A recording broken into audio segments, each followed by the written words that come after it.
We continue now at the top of Daf Pevov Amud Aleph in Meseches Nedarim. This is Nedarim Daf 86a. On the previous summit, the Gemara is discussing the contradiction or the apparent contradiction within Shmuel.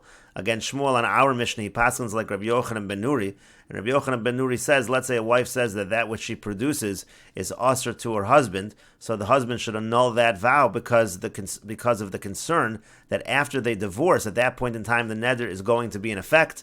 The neder is not in effect while they're married, because that which she produces, there's an obligation to her husband at that point in time. She's meshuvah to her husband, but the neder will take effect after the divorce. And for that reason, the husband should annul the vow so that it won't take effect after the divorce, and it won't affect the possibility of them remarrying after a divorce. And that's what Shmuel says, that the halacha is like Rabbi Yochanan ben Nuri, which seems to imply Adam makdish davar shelo bali olam, that a person can sanctify something that does not yet exist because the neder is taking effect at a future point in time, at that time after the divorce.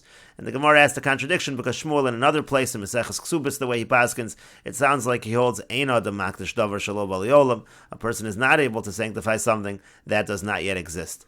And so the Gemara in the previous Amud offered an answer according to Rav Huna Breder Rav Yoshua that in this case it is not shelo bali olam, because she's not simply saying that which she produces is usher to her husband, and then if she's talking about the future items which she produces after the divorce, that of course would be davar shelo bali olam, but that's not the case.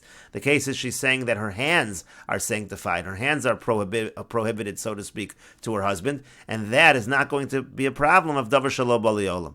But the Gemara says, why is that not a problem of davar shelo bali olam? At the time she's talking right now, so her hands actually are meshubed to her husband, and if she's talking about at the future, after the divorce, her hands are going to be prohibited, or the work of her hands is going to be prohibited at that point in time. Isn't that a davar shelo bali olam? That shouldn't work.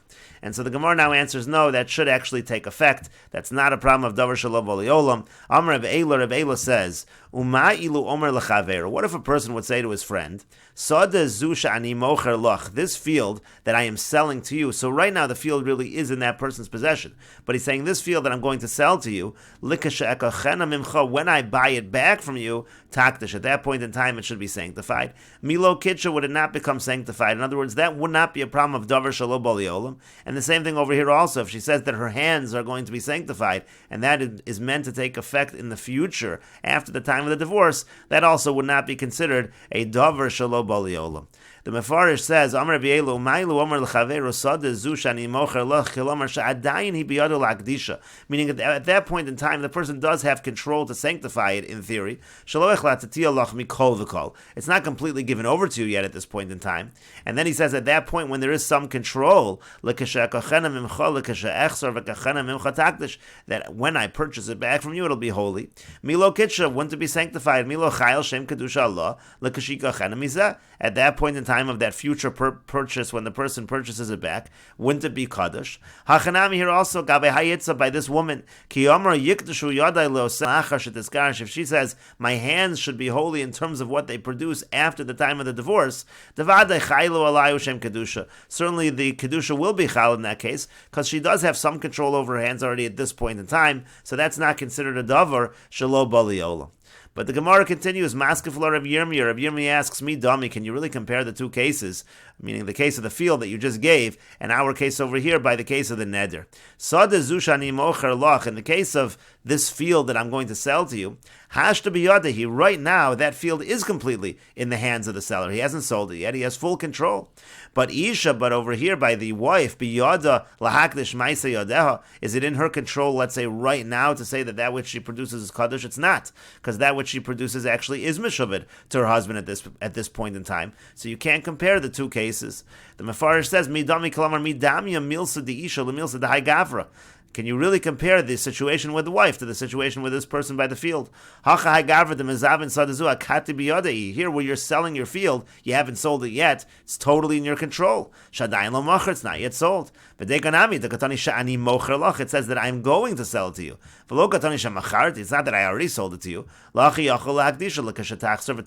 So that's why he's able to make it sanctified for the point in time when he repurchases it. koach. Right now she has no strength over her earnings. Therefore,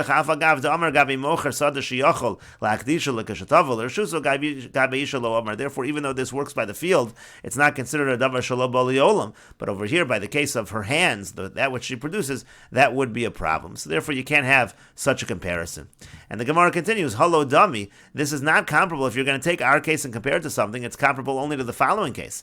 Ela lo omer l'chaver, it's only comparable to a case where a person says to his friend, Sadazu shamacharti lach, this field that I already sold to you, that when I purchase it from you, it should be holy. And mi kacha, would that be kaddish? Of course it wouldn't. Of course that's a davar shelo bo liolam, because he has no control over it at this point in time.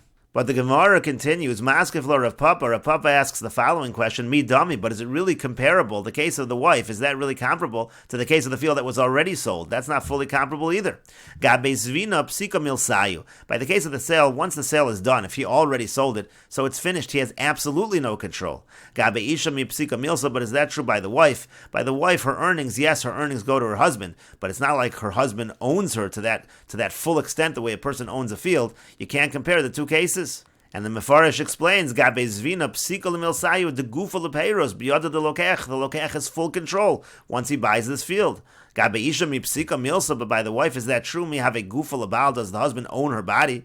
V'hasam gabe isha dina hi de tiktosh. Therefore, by the wife, on the contrary, it should be able to be sanctified even for the point in time after the divorce. And Rav Papa continues, Halo dami ela la'omer l'chaveiro sadazu shemashkanti loch l'kashav dena mimcha takdish. If you're going to take this case of the wife and compare it to a situation of the field, it's really comparable to a case where a person says to his friend, this field that I pledged to you, when I redeem it from you, it should be holy. In that case, if you pledge the field, the idea is that you're still the owner of the field. The other person just enjoys the fruits of that field. Similar to this case where the husband enjoys the fruits of the labor of the wife. And in that case, if a person says, when I redeem it back, it should be holy, it would be holy. Milo Kitsha, wouldn't it be holy? And the same thing should be true over here as well. The wife is able to say that after the divorce, her hands are sanctified, or the work of her hands is sanctified. But the Gemara says, no, it's still not a good comparison. Maskef lo Rav Shisha Brei Ravidi. Rav Shisha Brei Ravidi asks, Mi dami, can you really compare the case of the pledged field to a situation of a wife? Sada biyado lifdoso, by the pledged field, this person who pledged the field has the ability, the power at any point in time to redeem the field. But Isha biyado lehiskarish, but a wife, does she have the ability to initiate a divorce? She can't initiate the divorce. She receives the divorce from the husband, so you can't compare the two cases. Halo damya elalomer lechaver. If you're going to make a comparison, compared to the following case of the field, the person says to his friend, Sadazusha mashkanti loch le'eser shonim, this field that I pledged to you for 10 years. So the person is saying, I cannot redeem this field for 10 years. It's completely yours for the next 10 years in terms of the produce. If he says, Likashav dena mimcha takdish, if he says, when I do redeem it from you, it should be holy. Milo kitsha, wouldn't it be holy? And again, the same thing should be true over here. She is able to be makdish, but the Gemara still doesn't like the comparison. Maskef lo Rav Ashi asks, Midami, can you really compare to the case of the field? Hasam kits, isha mi isla kitzutza. Over there's a set end by the field at the end of 10 years, 100% it's able to be redeemed and go back to the original owner. But by the wife, there is no set time where she'll be able to initiate a divorce. Therefore, you still can't compare it to the case to that case of the field that's pledged for 10 years. And we'll continue with this discussion in the next video on Daf Pevav Amud Beis.